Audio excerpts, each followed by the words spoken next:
Hello दोस्तों, स्वागत है आपका आपके पसंदीदा प्लेटफॉर्म जिस पे आप लोग डेली जो स्टैटिक्स पोर्शन या मुख्य रूप से जो आर्टिकल्स रहते हैं न्यूज़ में, या वो पीआईबी हो, चाहे इंडियन एक्सप्रेस हो, या जो भी इम्पोर्टेंट जो तथ्य हैं जो परीक्षा से रिलेटेड या मेंस या प्री दोनों से रिलेटेड बहुत ज़्यादा इम्पोर्टेंट होते हैं, उसको हम लोग डिस्कशन करने का प्रयास करते हैं। तो चलिए जल्दी से जुड़ जाइए सभी लोग, ताकि हम लोग अपने डिस्कशन को स्टार्ट करें। आज का हम लोगों का जो आर्टिकल है वो है माइक्रो प्लास्टिक से रिलेटेड।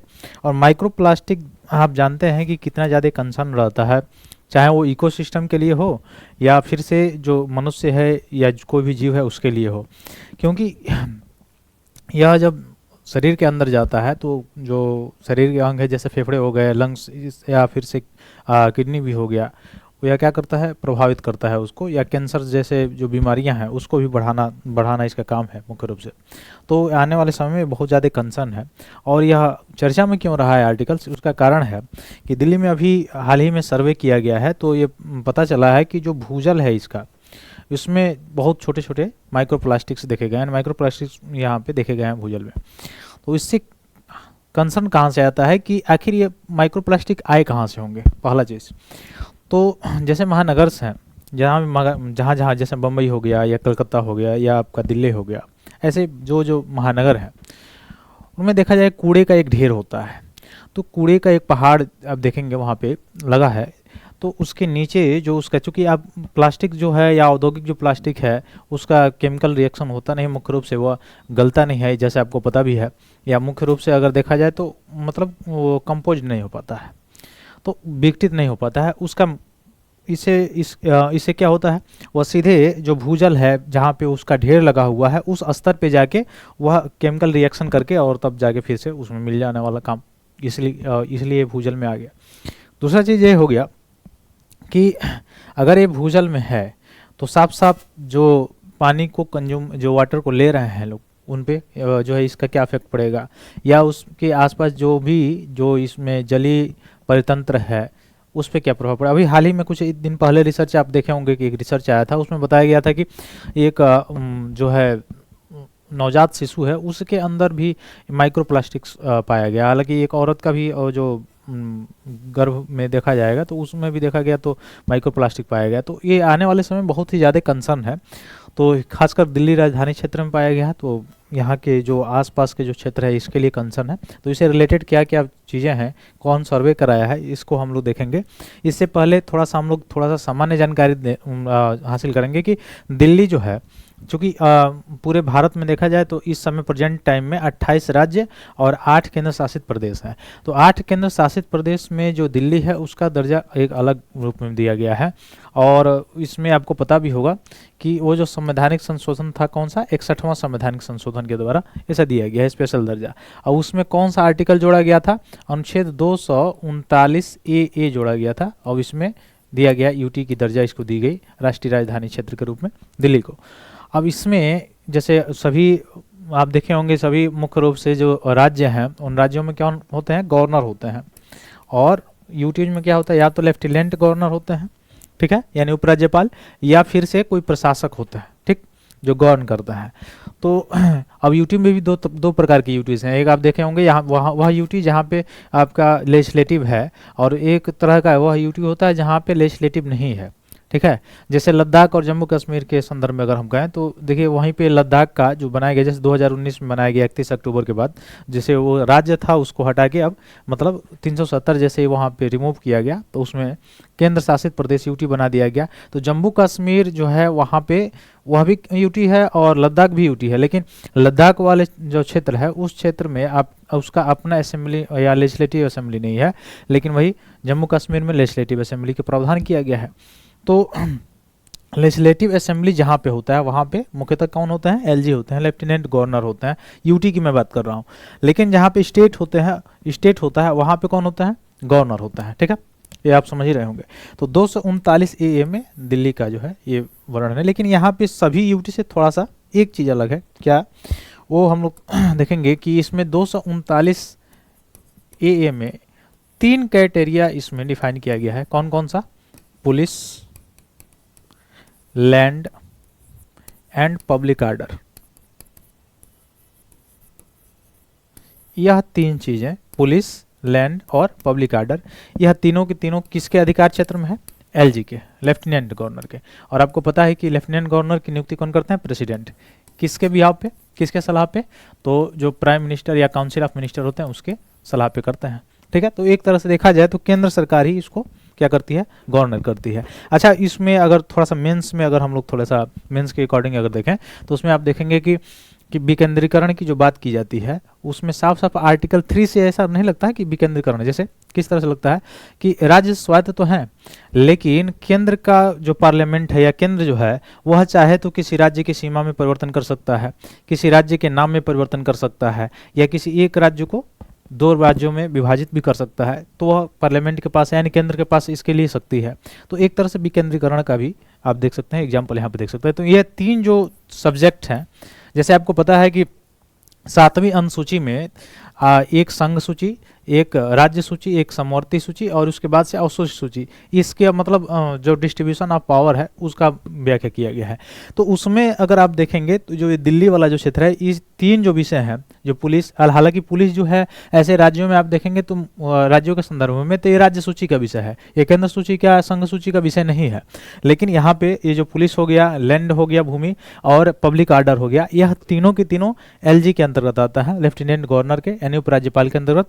इसके अलावा जो चीजें होती हैं वह किसके अंतर्गत आता है? जो यहाँ पे कार्यपालिका होती है मुख्यमंत्री, वो वाला मुख्यमंत्री के साथ जो कार्यपालिका मंत्री परिषद होती है उसके अंतर्गत आता है, ठीक है। दूसरी चीज कि यहाँ पे जैसे अन्य राज्यों में अगर देखेंगे तो वहाँ पे आर्टिकल 172 के तहत क्या होता है कि डिसॉल्व करना हो, अगर विघटन करना हो तो मंत्रिपरिषद सिफारिश करता है कि मुख्य रूप से जो सेशन होता है, सदन जो होता है उसको क्या कर दें? डिसॉल्व कर दें यानी विघटित कर दें। तो राज्यपाल क्या करते हैं? और डिसॉल्व करते हैं। लेकिन यहाँ पे कौन? यहाँ पे एलजी करते हैं, लेकिन उसका कारण उसमें कौन सा? सेंट्रल गवर्नमेंट का मुख्य रूप से कंसर्न होता है, ठीक। तो ये थोड़ा जो अलग जानकारी था ये हम लोग को यह ध्यान रखना चाहिए। तो ये तीन चीज तो आप बिल्कुल याद रखिएगा, पुलिस, लैंड और पब्लिक आर्डर। तो पुलिस वाला जो भी ये मामला है, ये अलग राज्यों में देखेंगे तो राज्य सूची का ही विषय है, ठीक है। केवल दिल्ली की बात जो है उसमें कौन सा है? पुलिस वाला मामला किसमें, किसके अंतर्गत आता है? एलजी के अंतर्गत आता है। लैंड यह भी एलजी के अंतर्गत आता है और पब्लिक आर्डर भी लेफ्टिनेंट गवर्नर के अंतर्गत ही आता है, ठीक। तो आगे चलिए, हम लोग माइक्रो प्लास्टिक्स की बात कर रहे थे। तो दिल्ली सरकार द्वारा अपने तरह का पहला अध्ययन किया गया है, उसमें पता चला है कि पूरा राजधानी जो क्षेत्र है उसमें भूजल के नमूने जो लिए गए हैं उसमें दिखा गया है कि माइक्रो प्लास्टिक्स पाए गए हैं। ये देख रहे हैं, ये बहुत ज़्यादा, या अच्छा इतने बड़े बड़े दिखाई नहीं दे रहे हैं, ठीक ना। ये ऐसे भले आपको दिखाई दे रहे हो इतने बड़े बड़े, यह सूक्ष्मदर्शी की सहायता से देखे गए हैं तो भी दिखाई दे रहे हैं कि आपको इतना बड़े बड़े, नहीं तो ऐसे पानी में आप पीते हैं आपको नहीं दिखाई दे रहा है, ठीक है। तो ये माइक्रो प्लास्टिक्स मिला है। अब माइक्रो प्लास्टिक्स मिल गया है तो बहुत बड़ा कंसर्न है, स्वास्थ्य से रिलेटेड, हेल्थ से रिलेटेड तो बहुत ज़्यादा कंसर्न है, ठीक है। तो माइक्रो प्लास्टिक्स के बारे में थोड़ा सा देख लें। ये छोटे टुकड़े होते हैं जो आमतौर पर 5 मिलीमीटर से भी क्या होते हैं? छोटे होते हैं। तो माइक्रो प्लास्टिक्स का ऐसे आपसे पूछा भी जा सकता है कथन के रूप में। तो जो आमतौर पे 5 मिलीमीटर से भी छोटे कण होते हैं उनको माइक्रो प्लास्टिक्स कहा जाता है, ठीक है। और ये लगातार सक्रिय रहते हैं और गतिशील भी होते हैं। प्रकृति से अलग करना इनको कठिन होता है क्योंकि यह नहीं मुख्य रूप से इनका अपघटन हो पाता है, नहीं ये अलग हो पाते हैं, ठीक है। तो माइक्रोप्लास्टिक्स की दो श्रेणियां होती है, एक प्राथमिक और द्वितीयक। दो तरह की माइक्रोप्लास्टिक्स होती हैं। तो प्राथमिक जो माइक्रोप्लास्टिक्स होते हैं वो छोटे कण होते हैं, वाणिज्यिक उपयोग के लिए उनको डिजाइन किया गया है, यानी सौंदर्य प्रशासन, साथ ही कपड़े, जो टेक्सटाइल उद्योग है, या मछली पकड़ने के लिए, या जाल से निकलने वाले जो माइक्रो फाइबर होते हैं उसमें जो है प्राथमिक माइक्रो प्लास्टिक आपको देखने को मिल जाएंगे। वही विभिन्न माध्यम से सीधे पर्यावरण में प्रवेश करते हैं, जैसे उत्पाद के उपयोग से, विनिर्माण या परिवहन के दौरान फैलने के अनजाने में होने वाली जो हानि, या धुलाई के दौरान घर्षण से, या इंडस्ट्रियल क्षेत्र से, ठीक, जैसे निकलता है। द्वितीयक माइक्रोप्लास्टिक जो होता है वो ऐसा कण होता है जो पानी की बोतलें जैसे बड़ी प्लास्टिक वस्तुओं के टूटने से, जो बड़े बड़े प्लास्टिक्स होते हैं उनके टूटने से, विखंडित होने से वह उत्पन्न होते हैं। यह टूट फूट कर क्या करते हैं? पर्यावरण कारकों को, मुख्य रूप से सूर्य के विकिरणों या समुद्री लहरों के कारण ऐसा होता है, ठीक। तो दो तरह के माइक्रोप्लास्टिक्स होते हैं, ये आप याद रखिएगा। अब एक बार जब ये पर्यावरण में पहुंच जाते हैं तो माइक्रोप्लास्टिक्स का जैविक विघटन नहीं होता। मैंने पहले बताया, जब जैविक विघटन किसी चीज़ का नहीं होता है तो बायो अफोर्डेबल जो है वो नहीं होगा, और नहीं होगा तो एकत्रित होकर बनता रहेगा और पहाड़ उसका बनता रहेगा, और जहाँ पे रखा जाएगा उसके भूजल में, भूस्तर में चला जाएगा, उसमें जो जैसे वाटर से क्या करेगा, रिएक्शन कर लेगा, ठीक है। और रिएक्शन करके वाटर के माध्यम से कहाँ चला जाएगा, जो जैसे गांव में आप देखते हैं कि पहले एक बहुत ज़्यादा बीमारियां होती, डायरिया वगैरह करके, तो वह किससे होता था, दूषित जल पीने से होता था, ठीक। तो हालांकि इस यह डायरिया का तो मुख्य रूप से यह कारक माइक्रोप्लास्टिक्स नहीं है, इसके कारण तो आपका जैसे किडनी वगैरह हो गया या लंग्स हो गया, ये प्रभावित हो जाएंगे, या मुख्य रूप से जो कैंसर वगैरह होता है ये हो जाएगा। हालांकि यह सबसे बड़ा कंसर्न, आप श्वास ले रहे हैं ना एयर में, तो इसमें जब श्वास ले रहे हैं तो इसमें भी अभी कुछ हालिया जो है रिपोर्ट है उसमें बताया गया कि पर्यावरण में इतना पॉल्यूशन बढ़ रहा है कि माइक्रोप्लास्टिक्स की संख्या भी इसमें बढ़ने के कारण जो है डायरेक्ट एयर के माध्यम से आप उसको माइक्रोप्लास्टिक को ले रहे हो, कंज्यूम कर रहे हो, जहाँ पे पॉल्यूशन ज़्यादा है। तो यहाँ भी यह बहुत बड़ा कंसर्न है आगे आने वाले समय में, ठीक। फिर समुद्री जीव द्वारा इसको निगला जा सकता है, जैसे प्लैंकटन वगैरह होते हैं वो इनको निगल सकते हैं। जैसे जलीय जीव और खाद्य श्रृंखला में क्या होगा, जैव संचयन नुकसान पहुंच सकता है अगर जल में इसको रखा जाए, तो जो भी मछलियाँ वगैरह को खाती हैं सब इनको। या फिर आप देखे होंगे कि प्लास्टिक्स का सिंगल यूज जो प्लास्टिक्स होता है उसका जो प्रयोग किया जाता है, उसको अगर ले जाके, अगर उसमें कूड़ा वगैरह ले जाके फेंकते हैं आप, और उसमें जो पशुएं होती हैं वो जाके उसको खाती हैं, तो अगर उनके आमाशय वगैरह में जाके वो फंस जाता है तो उनकी डेथ भी हो जाती है, ठीक। और दूसरा चीज़ कि वो तो गलने वाला है नहीं, ठीक। तो विषैले रसायन और प्रदूषक भी ले जा सकता है साथ में, और जीवों को क्या करेगा, नुकसान करेगा, जिससे आने वाला समय में जो इकोसिस्टम होगा वो क्या होगा, मुख्य रूप से प्रभावित होगा। जैसे आपने बजट आज का देखा होगा, उसमें भी ये चर्चा किया गया है कि हम जो कार्बन का इमिशन है, कोयले को अचानक जो है शट ऑफ नहीं करना चाहिए, अचानक बंद नहीं करना चाहिए, क्योंकि हम लोग उस परिस्थिति पर, उस स्तर पर नहीं पहुंचे हैं अभी, भारत उस स्तर पर भी नहीं पहुंचा है रिन्यूएबल एनर्जी के मामले में कि उसको कोयले का जो है वह सारी चीज़ें वो नहीं बंद करना चाहिए, ठीक है, क्योंकि उससे प्रभावित होगा, ठीक, प्रोडक्शन प्रभावित होगा, सारी चीज़ें प्रभावित होंगी। तो ये सारी चीज़ें भी कंसर्न है, आप उसको देख लेंगे। तो ये सारी चीज़ें आपको अच्छे से समझ में आई होगी, ऐसा करते हैं। माइक्रोप्लास्टिक्स के बारे में और भी जुड़ी जो बीमारियां हैं या और भी जुड़े जो रिपोर्ट हैं वो आप थोड़ा सा देख लेंगे उसको, क्योंकि ये ज़रूरी है। जो अभी हालिया में 1-2 रिपोर्ट जो आया है उसमें माइक्रोप्लास्टिक से रिलेटेड और कैंसर वगैरह सारी चीज़ें स्वास्थ्य के लिए तो बहुत ज़्यादा कंसर्न है। तो ऐसा करते हैं, सारी चीज़ें आपको समझ में आई है, समझ में अगर आई है तो लाइक कीजिए, सब्सक्राइब कीजिए। बहुत बहुत धन्यवाद दोस्तों, जय हिंद।